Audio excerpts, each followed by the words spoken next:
The sixth Israel-Gaza hostage swap took place on Saturday. Hamas has released 3 Israeli hostages in exchange for hundreds of Palestinian prisoners. The hostages did not look as gaunt as the hostages freed a week earlier. However, Israeli President Isaac Herzog has said the hostages had been forced to endure a despicable and cynical ceremony. On the other hand, 5 of the free Palestinian prisoners were taken straight to the hospital due to reported chronic illnesses. Meanwhile, US Secretary of State Marco Rubio has arrived in Israel. He will meet with Israeli President Benjamin Netanyahu to discuss the Gaza Truce. His first visit to the Middle East comes as President Trump echoed his support for Israel and proposed the takeover of the Gaza Strip. For more on this, we are joined by Professor Ephraim Imbar, President of the Jerusalem Institute for Strategy and Security, live from Jerusalem. And we're also joined by Professor Rohan Gunaratne, Middle East expert, located in Singapore. And we're also joined by Ali M. Abushbak, independent Palestinian researcher. I want to come to you first, Ali M. Abushbak. What do you think Marco Rubio is obviously going over to Israel for his first state visit today? What do you think will be at the forefront of his mind, and what do you think he'll want to get out of this visit? Well, thank you for having me. I guess this visit, it will give the Benjamin Netanyahu the green light to go back to the war if Hamas is not going to release all the captive or hostages in one patch.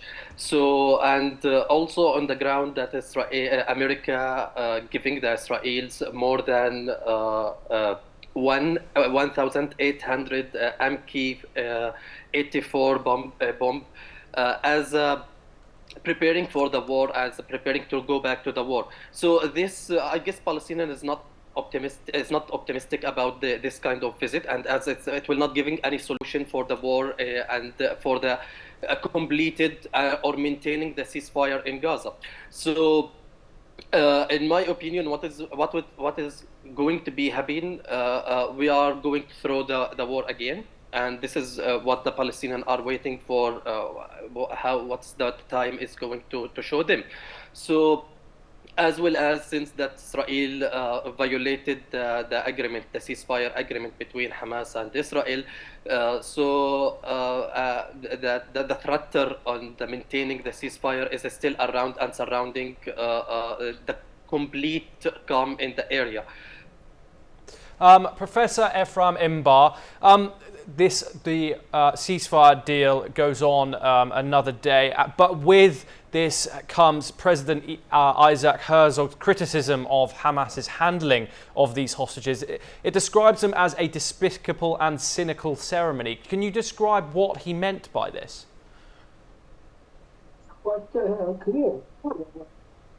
Terribly hungry. There was a methodical, systematic campaign of not giving them food enough. None of them received any medicine that were sent by the Red Cross. The Red Cross was not allowed to visit them. They were tortured by Hamas. They came, in a very bad medical condition. And this is indeed despicable. This is precisely why Israel wants to bring back home as many hostages as possible, because every day longer in the tunnels of Hamas in Gaza is a danger to their life. We simply want to save Israelis that were abducted from their homes. Some of them were tortured, some of them, in their villages were murdered, raped. Those atrocities are also part of the hostages, and we simply want to save as many as possible, and if needed, we'll use force to do it. Ali M. Abushbak, I wanted to move on to you now. Obviously, as tensions are, that this ceasefire is still fragile, but it went through with many doubts on that actually happening. Could this latest swap set precedent for further exchanges, or does it increase tensions between Israel and Hamas, do you think? It's not only between Israel and Hamas, but I guess in the region all. As we said during the war in Gaza, that so many brigades or so many military army, militant group, they involved in the war with Gaza, like Ansarullah al-Houthi, like Hezbollah, like the brigade or Islamic brigades in Iraq. So if there is no solution, so I guess nowadays also Egyptians are starting mobilizing their army in the Sinai desert. So, in my opinion, what will happen? That it will blast all the region, all the area, if we are going to the war again. And also, it seems that the Israeli side is not serious about the ceasefire, since the threat and the propaganda machine that Hamas torturing the hostages.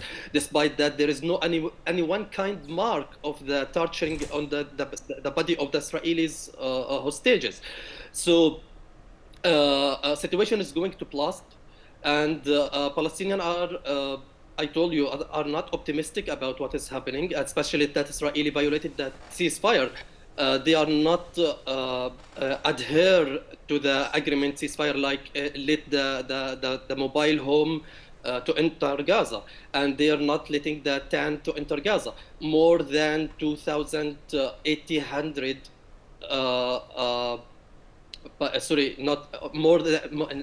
the quarter of Palestinians' home are completely damaged on the ground. So there is no doubt, but there is a confirmation that the ceasefire is going to fragile, and we are going back to the war, but which that Palestinian doesn't want.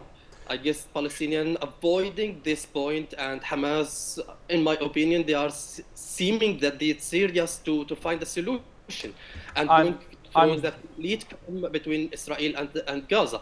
And Hamas, they are showing, Egyptian plan for ceasefire, that they show that Hamas, it will not take any part of power in Gaza.